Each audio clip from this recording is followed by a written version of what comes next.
Welcome to the Dare to Believe podcast. I'm Kristi Grainer, and I'm here with Brittani Wagner. How are you, Brittani? I'm doing well, thank you. And Brittani and I are both dream interpreters. And so part of what we do at Dare to Believe is interpret dreams. We have some dreams that were sent to us by dreamers, and we've sent them the interpretations, but we're going to share them with you and tell you how we got the interpretation that we sent them. Yeah. That sound good? That sounds good. All right. So why don't you read us a first dream? Yes. So in the dream, I saw a gigantic bride and bridegroom standing on top of this mountain that was full of lush green grass and blooming wildflowers. There was a wedding officiant there as well, and there was a cloud or mist swirling around the heads and shoulders of the bride and groom. The bride was turned away just a little bit, blushing, and she couldn't stop smiling and laughing, but as the ceremony began, she turned her attention towards the groom, and the train of her dress, as she turned completely, covered a large city that was below this mountain. A pure white veil was then placed over the heads of the bride and groom so that their attention was only on each other. They were both wearing white, and it was so bright and sunny outside, an absolutely beautiful day. As the wedding began, I woke up. I was not in the dream at all, but it was like watching it all play out. Oh, that's a really good dream. That's a nice dream. And it's nice that it's bright and sunny. That tells us this is a good dream. It's filled with truth. It's filled with light, because God is light. He is, in him there is no darkness. He tells us this in his word. And so we know that when there's a lot of light in a dream, a lot of color, that you're getting God's truth. That doesn't mean it's always going to be easy to take or happy things. It may be a warning or a correction, but you get God's truth. And even when there are tough things in dreams, which this doesn't have anything tough in the dream, but if there's something tough going on in the dream, you know it's a dream from God, because of the emotion. At the end, you will feel hopeful, or you know that something good can come out of this situation. Even if it isn't a good dream and you're getting corrected or hurt or something's going on, there's hope at the end of the dream. When a dream is not from the Lord, you're left hopeless, because he just doesn't ever leave us hopeless. So that will help us in the dream interpretation. Yeah. But one thing that helps when you're interpreting a dream is to tell the dream back to the dreamer. And this is helpful. And I especially appreciate it, because I start to see things in my mind's eye, and it helps me to remember the dream better and think through the dream better and process the dream better.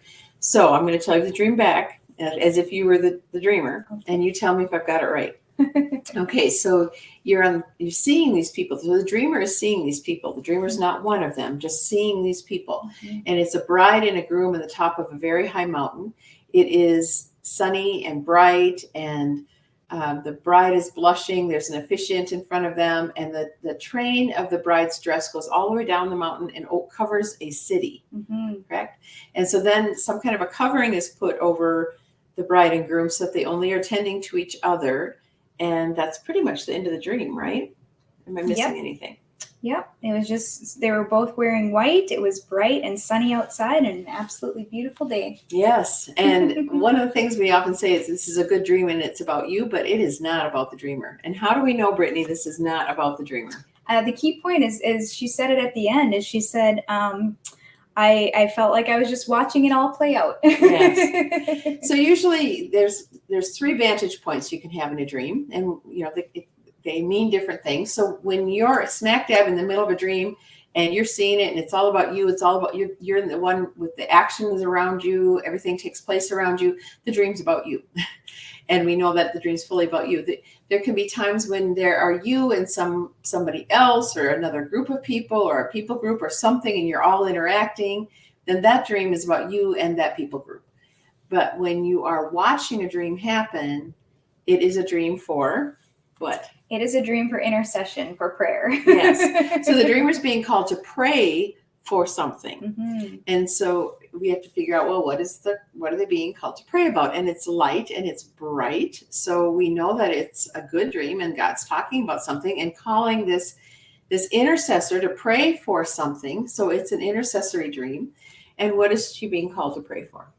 Really, I mean, it speaks about it in the dream where it's covered over the city. Yes.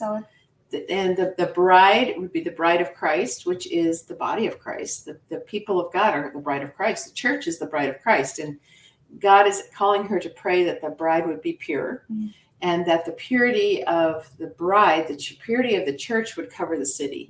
And why are they on a high place? Because they're there, she's there with the Lord. The bride and the groom are there with the Lord on the high place. So Jesus is the groom. The church is the bride. The people of God are the bride. So they're in a high place, which means they're in a high spiritual place. And this wedding, this unity is taking place between the bride and the groom, which is a beautiful thing. It's an end time prophecy, basically.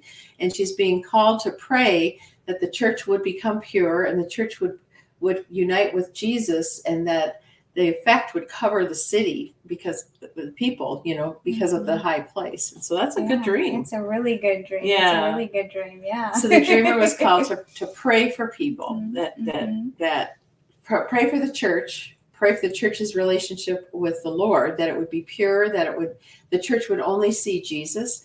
Because, the church gets distracted. It'd be nice to assume that the church always sees Jesus, but the church gets distracted just like anyone else in this world. It's a hard place to raise money and to take care of people, and you can get real distracted. And so the prayer is that the church would be looking at Jesus as, he's our head, the head of the church. And so, and we are the bride of Christ.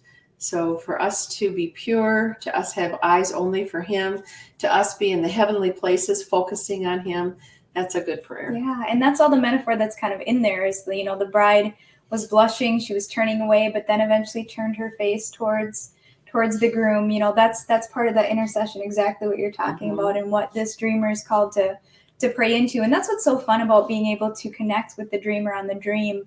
The dreamer might have a place in ministry that might be a part of their role. Maybe they are on an intercession prayer team. Maybe we don't know. But that's what's so fun is, especially with dreams, is figuring out how that relates to that individual and what their role is actually presently, in what they're doing. So we would say the purpose of this dream is for calling and intercession. Calling as a prophetic intercessor, and the call and to pray. So that's a good dream. It is a very good dream. So I'm Kristi Grainer. This is Brittany Wagner with me, and we're with Dare to Believe Ministries. Thanks for joining us.